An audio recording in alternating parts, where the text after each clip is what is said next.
Agora eu quero ver se tu é cinéfilo mesmo. Se for, tem que encarar. É obrigatório. Programa Em Cartaz, um oferecimento Topázio Cinemas. Olá! Como eu sempre digo, é difícil uma semana que não tem estreia de filme de terror. Essa é a terceira seguida. Ou a quarta, se você contar O Morro dos Ventos Uivantes como um filme de terror. Pram, pam, psh. E é a terceira semana seguida em que o terror é a principal estreia. Ou será que é o desenho da Pixar? Eu tô tão legal hoje que eu deixo você escolher qual é a principal. De qualquer modo, uma dessas estreias é a primeira coisa do programa de hoje e a outra é a última. Mas entre uma e outra temos assunto, como não? Tem documentário musical de artista enorme e tem relançamento de Tarantino. Enfim, assunto pra caramba, como você se acostumou a ver aqui. Então, por favor, não esqueça de fazer a sua inscrição no canal, né, primeiro, e de dar o like no vídeo. Aproveita para fazer isso agora, antes que você se esqueça. A nossa primeira estreia de hoje é o terror que eu dizia antes, que é um terror com grandes cargas de drama. A Noiva é mais um filme que imagina como seria se a criatura de Frankenstein tivesse uma companheira. Dessa vez, com a história transportada para a vibrante Chicago dos anos 1930, com a máfia, as consequências da lei seca e os cabarés.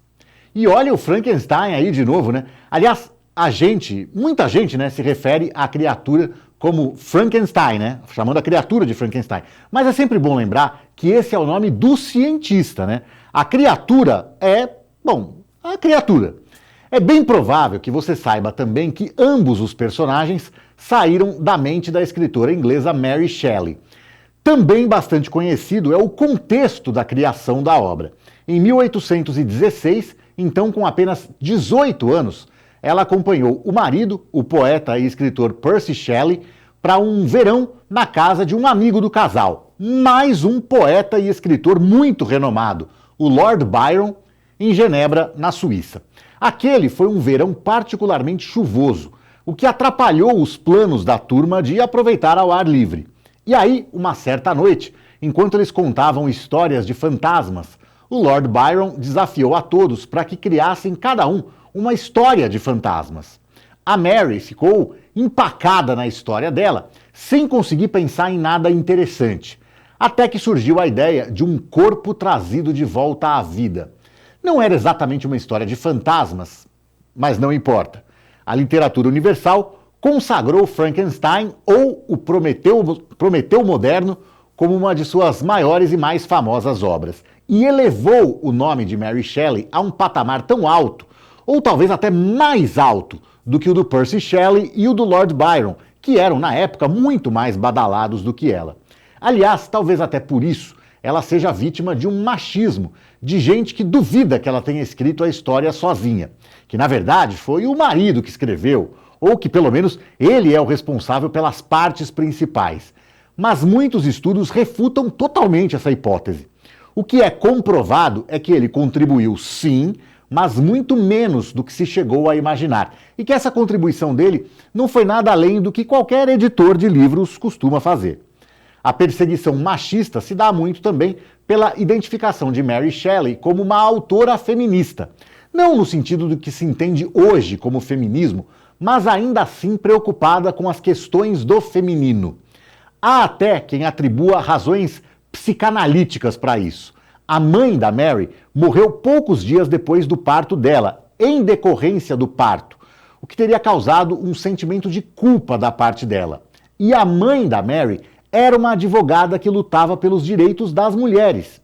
Então, uma associação que alguns estudiosos fazem é que a culpa pela morte da mãe pode ter impulsionado a Mary a honrar esse legado de defesa do feminino. Seja como for, ela publicou a primeira edição de Frankenstein em 1818, muitas décadas antes da invenção do cinema, que ela não chegou a ver porque morreu mais de 40 anos antes disso, em 1851, provavelmente vítima de um tumor cerebral com apenas 53 anos. Mas a obra dela sobreviveu, não só na literatura, mas também justamente no cinema. A partir de 1915 e até hoje, ela continua sendo adaptada, direta ou indiretamente, como inspiração. Mas agora a gente vive um momento quentíssimo para isso. E não só, claro, por essa adaptação agora, mas também pela do Guillermo del Toro, que eu achei espetacular e que está indicada a 9 Oscars, incluindo o melhor filme. Só que essa agora chega com a promessa de voltar o olhar para o feminino, para o feminismo. Tanto o livro quanto o filme do del Toro entram na questão do pedido que a criatura faz para que o Dr. Frankenstein crie uma companheira para ele, para aliviar a solidão que ele sente como alguém rejeitado pela sociedade. Quanto a isso, livro e filme seguem caminhos diferentes, mas em nenhum dos dois casos o desejo da criatura se concretiza, ao contrário desse novo filme agora. Mas também não é uma ideia original. Já em 1935, a sequência do super sucesso que foi o filme do Frankenstein de 1931, com o Boris Karloff definindo o que é até hoje o visual clássico da criatura, aquele filme trazia uma noiva para o monstro. Aliás, o título desse filme de 35 é A Noiva de Frankenstein. De lá para cá, nos quase 500 filmes com a criatura, sim, quase 500, em vários ele teve companheiras, mas foram poucas vezes que elas foram de fato protagonistas. Esse A Noiva chega para ser uma dessas exceções, a começar pelo título, que amputa o de Frankenstein para ser só A Noiva. Uma ênfase que aparece também no trailer, que chegou chutando a porta e despertando muita curiosidade sobre o filme. Cortesia de uma atmosfera trágica e violenta, mas sem deixar de ser charmosa e envolvente. E luxuosa também. Aliás, esse luxo teria afastado a produtora inicial do filme, a Netflix, que por sinal foi quem pagou a conta do Frankenstein do Guillermo del Toro. A Netflix ficou tentando a todo custo reduzir o orçamento, que era estimado em mais de 100 milhões de dólares. Queria, por exemplo, levar as filmagens para Nova Jersey, enquanto a diretora Maggie Gyllenhaal fazia questão que o filme fosse rodado em Nova York, onde fica realmente mais caro filmar. Mas enquanto a Netflix saía por uma porta, a Warner entrava pela outra, e já chegou abrindo a carteira. Aceitou filmar em Nova York, rodou o filme com câmeras IMAX, investiu em uma coreografia sofisticada e ainda assim conseguiu manter o orçamento na casa dos 80 milhões. Uma aula na Netflix. Isso para não falar no elenco. A Maggie Gyllenhaal, de sólida carreira como atriz, em filmes como Mais Estranho que a Ficção e Batman, o Cavaleiro das Trevas, indicada ao Oscar de coadjuvante por Coração Louco, de 2009, fez sua estreia como diretora em 2021, com O Bom, a Filha Perdida, que teve 3 indicações ao Oscar. Uma delas para a própria Maggie, de roteiro adaptado. As outras foram de melhor atriz para a espetacular Olivia Colman e a de atriz coadjuvante para a não menos incrível Jessie Buckley, que coincidentemente não só está indicada a melhor atriz esse ano por Hamnet, como é a favorita destacadíssima a ficar com a estatueta. Pois bem, tudo isso para dizer que desse trabalho em A Filha Perdida, ela trouxe para o elenco e para o papel título de A Noiva, não só a fenomenal Jessie Buckley, como também o ótimo Peter Sarsgaard, que vem a ser também o esposo dela, da Maggie Gyllenhaal. O time de confiança de pessoas próximas que ela montou para a noiva inclui também seu colega de elenco de Batman, o próprio Batman Christian Bale, aqui como a criatura de Frankenstein, e sempre mutante, né, e sempre incrível, e sangue do sangue dela, o irmão Jake Gyllenhaal, mais um ator acima de qualquer suspeita. Como com todas as peças muito bem encaixadas, ficou só a torcida para o filme não ser um musical, já que estava muito claro que a música seria um elemento central da produção. Mas parece que desse mal nós nos livramos. A Noiva está em cartaz nos cinemas, com classificação indicativa 16 anos e duração de 2 horas e 6 minutos. Agora vamos falar de uma outra noiva. Em setembro de 2003, depois de quase 6 anos de ausência das telonas, Quentin Tarantino voltou. Nesse tempão todo, o mundo ficou aguardando, ansioso, o que um dos cineastas mais derivativos e ainda assim, paradoxalmente, originais do cinema aprontaria em sua volta triunfal. E podemos dizer que se era para ter tudo aquilo, então cada segundo de espera valeu a pena. Porque ele voltou com nada menos do que Kill Bill, Bom, o volume 1, né? Porque 6 meses depois ele assombraria o mundo novamente com Kill Bill volume 2. Mas esse intervalo de meio ano entre as duas partes só aconteceu por pressão dos produtores. Porque se dependesse do Tarantino, seria um único filme com cerca de 4 horas de duração. Os produtores acharam que era muita coisa, o público ia se cansar, as salas de cinema seriam obrigadas a fazer menos sessões, né? Porque o filme ia ficar muito longo, então ia dar menos dinheiro. De mais a mais, dividindo em 2, o público pagaria 2 ingressos. Mas agora, finalmente, nós vamos poder ver nos cinemas Kill Bill do jeito que o Tarantino imaginou. E mais, com cenas inéditas. Sim, a história da noiva traída da pior forma possível e deixada para morrer, que volta para se vingar de seu ex-amado, está de volta às telonas em toda a sua glória como um único filme, com um intervalinho de 15 minutos, tempo suficiente para dar aquela aliviada na bexiga e reabastecer a pipoca e o refrigerante. Rebatizado como Kill Bill The Whole Bloody Affair, com classificação indicativa 18 anos por conta da violência, o filme tem uma duração que não é brincadeira não, viu?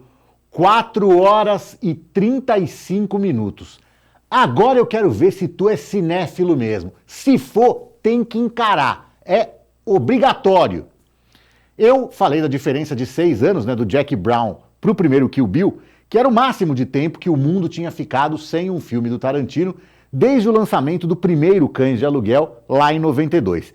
Esse recorde, que eu acho lamentável, né, foi quebrado agora, porque Era Uma Vez em Hollywood, que por enquanto é o último filme dele, já tem 6 anos e 7 meses, e nem sinal de ele voltar a filmar. Então, esse relançamento de Kill Bill vem em boa hora para matar um pouquinho da saudade. Rapaz, quem diria que a frase Elvis Presley in Concert formaria a sigla EPIC, hein? E que título melhor para um documentário sobre apresentações ao vivo do Elvis Presley, dirigido pelo Baz Luhrmann, do que EPIC, Elvis Presley in Concert. Sim, porque com o Baz Luhrmann tudo é assim, épico, espetacular, luxuoso. Basta ver filmes dele como Moulin Rouge, O Grande Gatsby e Elvis, aquele de 2022, com o Austin Butler e com o Tom Hanks.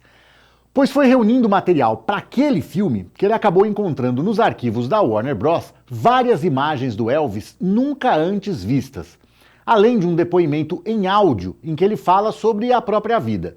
Aí foi só costurar uma coisa com a outra e pronto, temos um documentário com 80% de cenas inéditas de um artista que morreu há 49 anos e sobre o qual existe muito material, mas que ainda assim ainda tinha muita coisa desconhecida, que se julgava perdida.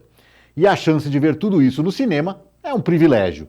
Para os fãs, claro, mas para quem não conhece muito ou não conhece nada, ter um vislumbre do que foi esse cantor e performer tão talentoso e carismático, ao mesmo tempo em que era genioso e problemático. Epic Elvis Presley in Concert está em cartaz nos cinemas com classificação indicativa 12 anos e duração de 1 hora e 36 minutos. Nossa última estreia da semana é um desenho animado da Pixar, mantendo uma tradição. Afinal, desde 2015, todo ano tem filme novo do estúdio, às vezes até mais de um. A bola da vez é Cara de um, Focinho de outro, que já andou tendo sessões de pré-estreia, mas que agora vira lançamento pra valer. É a história de uma cientista apaixonada pelo mundo dos animais selvagens. Graças a uma tecnologia avançadíssima, ela transfere a sua mente para um robô castor super realista, o que permite que ela se comunique com outros animais, com resultados inesperados. Esse filme marca a chegada da Pixar a um número redondo. É a 30ª animação em longa-metragem do estúdio, que já há muito tempo pertence à Disney. Os primeiros 15 anos da Pixar foram um esculacho. Entre outros, eles lançaram os 3 primeiros Toy Story, Vida de Inseto, Monstros S.A., Procurando Nemo, Os Incríveis, Carros, Ratatouille, Wall-E e Up, Altas Aventuras. Aliás, entre outros não, esses são todos os filmes que eles lançaram nos primeiros 15 anos. E eles acertaram em todas. Dizer que são filmes de sucesso é ser óbvio demais. Porque não foram só sucessos de bilheteria. Foram desenhos que extrapolaram isso em muito, para se tornar parte da vida das pessoas, com uma relação afetiva que inclui sim os milhares de produtos licenciados, mas também muita alma, muito coração e um impacto cultural enorme. Mas não dá para acertar todas sempre. E em 2011 veio Carros 2, que sim, é legal, mas pela primeira vez um desenho da Pixar tinha cara de continuação sem um propósito maior do que o de só ganhar dinheiro. Até então, a única obra deles com continuação tinha sido Toy Story, que formava então uma trilogia que se encerrava de um modo tão perfeito, tão coerente, tão bem amarrado, e tão lindo e tão emocionante, que parecia que o único jeito dessa história ser contada era daquele. Que se não fossem aqueles 3 filmes, ia ficar faltando alguma coisa. E depois de Carros 2, a Pixar ainda acertaria, especialmente com o fabuloso Divertidamente, mas também passou a exagerar nas continuações que não acrescentavam nada, como Universidade de Monstros, Procurando Dory, Carros 3, Os Incríveis 2, Toy Story 4 e Lightyear. A única exceção, para mim, mais uma vez, é Divertidamente, que tem uma parte 2 ainda com muita coisa interessante e que pode ter uma parte 3 também bastante pertinente. Mas pós-Carros 2, quais são os originais da Pixar, as não continuações, né, que são realmente relevantes? Valente, Viva, A Vida é uma Festa, Red, Crescer é uma Fera? Acho que não vai muito além disso, né? E ainda assim não se compara, mas nem de longe, com aqueles originais que eu citei dos primeiros 15 anos. Ou a vida de alguém foi realmente marcada por O Bom Dinossauro, Dois Irmãos, Soul, Luca, Elementos, Hélio. Cara de um, focinho de outro não parece ser o tipo de filme que vai ter a força dos clássicos da Pixar. E talvez seja até injusto cobrar ou mesmo esperar isso dele. Mas aparece com um carisma de quem não vai fazer feio no segundo escalão do estúdio, o que, vamos combinar, ainda é um nível bem alto. Pete Docter, criador de Toy Story, Wall-E, Up e Divertidamente, só isso, e chefe criativo da empresa desde 2018, definiu esse novo desenho como uma mistura de Avatar com Missão Impossível e documentários sobre animais. O diretor Daniel Chong, criador da série animada Ursos Sem Curso, do Cartoon Network, confirma que esses documentários foram uma grande fonte de inspiração, especialmente os que, meio como no filme, tentam colocar animais robóticos para interagir com bichos de verdade na natureza, o que ele sempre enxergou como algo com muito potencial para comédia. A ideia inicial dele era que o animal para o qual a protagonista transfere a consciência fosse um pinguim, mas ele mudou para o castor depois que o Pete Docter, de novo ele, argumentou que já existem desenhos com pinguins demais. Outra sugestão que o Daniel Chong acatou foi a de dar uma atenuada na mensagem ecológica do filme. Mais uma vez, acho uma boa sugestão.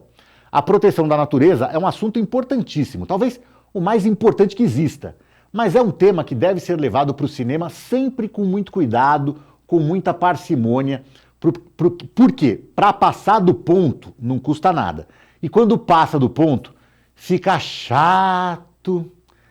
Cara de um, focinho de outro está em cartaz nos cinemas com classificação indicativa 6 anos e duração de 1 hora e 45 minutos. Tchau!